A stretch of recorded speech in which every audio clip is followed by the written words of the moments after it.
Charlie and the Chocolate Factory, Chapter 10. The family begins to starve. During the next 2 weeks, the weather turned very cold. First came the snow. It began very suddenly one morning, just as Charlie Bucket was getting dressed for school.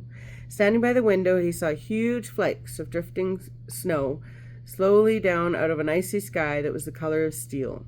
By evening, it lay 4 feet deep around the tiny house, and Mr. Bucket had to dig a path from front door to the road. After the snow, there came a freezing gale that blew for days and days without stopping, and oh, how bitter cold it was. Everything that Charlie touched seemed to be made of ice, and each time he stepped outside the door, the wind was like a knife to his cheek.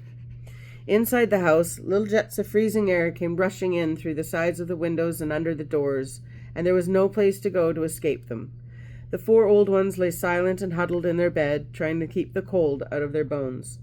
The excitement over the golden tickets had long since been forgotten. Nobody in the family gave a thought now to anything except the 2 vital problems of trying to keep warm and trying to get enough to eat. There is something about very cold weather that gives one an enormous appetite. Most of us find ourselves beginning to crave rich, steaming stews and hot apple pies and all kinds of delicious warming dishes because we are all a great deal luckier than we realize. We usually get what we want, or near enough. But Charlie Bucket never got what he wanted because the family couldn't afford it. And as the cold weather went on and on, he became ravenously and desperately hungry. Both bars of candy, the birthday one and the one Grandpa Joe had bought, had long since been nibbled away, and all he got now were those thin, cabbagey meals 3 times a day. Then all at once, the meals became thinner. The reason for this was the toothpaste factory, the place where Mr. Bucket worked, suddenly went bust and had to close down. Quickly, Mr. Bucket tried to get another job, but he had no luck. In the end, the only way in which he managed to earn a few pennies was by shoveling snow in the streets. But it wasn't enough to buy even a quarter of the food that 7 people needed. The situation became desperate. Breakfast was a single slice of bread for each person now, and lunch was maybe a half a boiled potato. Slowly but surely, everybody in the house began to starve. And every day, little Charlie Bucket, trudging through the snow on his way to school, would have to pass Mr. Willy Wonka's giant chocolate factory. And every day, as he came near to it, he would lift his small pointed nose high in the air and sniff the wonderful, sweet-smelling smell of melting chocolate. Sometimes he would stand motionless on the outside of the gates for several minutes on end, taking deep, swallowing breaths as though he was trying to eat the smell himself. "That child," said Grandpa Joe, poking his head up from under the blankets one icy morning. "That child has got to have more food. It doesn't matter about us. We're getting too old to bother with. But a growing boy? He can't go on like this. He's beginning to look like a skeleton." And little Charlie sniffing the air outside of the chocolate factory.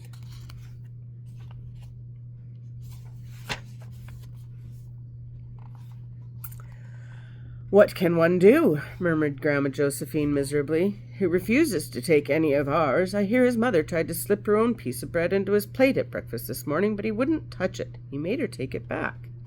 "He's a fine little fellow," said Grandpa George. "He deserves better than this." And the cruel weather went on, and every day Charlie Bucket grew thinner and thinner. His face became frighteningly white and pinched. The skin was drawn so tightly over his cheeks that you could see the shapes of the bones underneath. It seemed doubtful whether he could go on much longer like this without becoming dangerously ill. And now, very calmly, with that curious wisdom that seems to come so often to small children at times of hardship, he began to make little changes here and there in some of the things he did as to save his strength. In the mornings, he left the house 10 minutes earlier so that he could walk more slowly to school without ever having to run. He sat quietly in the classroom during recess, resting himself, while the others rushed around outdoors and threw snowballs and wrestled in the snow. Everything he did now, he did slowly and carefully to prevent exhaustion. Then, one afternoon, walking back home with the icy wind in his face, and incidentally feeling hungrier than he had ever felt before, his eye was caught suddenly by a piece of paper that was lying in the gutter, in the snow. The paper was of a greenish color, and there was something vaguely familiar about it.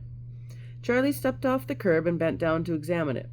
Part of it was buried under the snow, but he saw at once what it was. It was a dollar bill. Quickly he looked around him. Had somebody just dropped it? No, that was impossible because the way part of it was buried. Several people went hurrying by him on the sidewalk, their chins sunk deep in the collars of their coats, their feet crunching in the snow. There's Charlie finding the dollar. None of them was searching for any money. None of them was taking the slightest notice of a small boy crouching in the gutter. Then it was his, this dollar? Could he have it? Carefully, Charlie pulled out from under the snow. It was damp and dirty. A whole dollar! He held it tightly between his shivering fingers, gazing down at it. It meant one thing to him at that moment. Only one thing. It meant food. Automatically, Charlie turned and began moving towards the nearest shop. It was only 10 paces away. It was a newspaper and stationery store, the kind that sells almost everything, including candy and cigars. And what would he do? He whispered quickly to himself. He would buy one luscious bar of candy and eat it all up, every bit of it, right then and there, and the rest of the money he would take straight back home and give to his mother.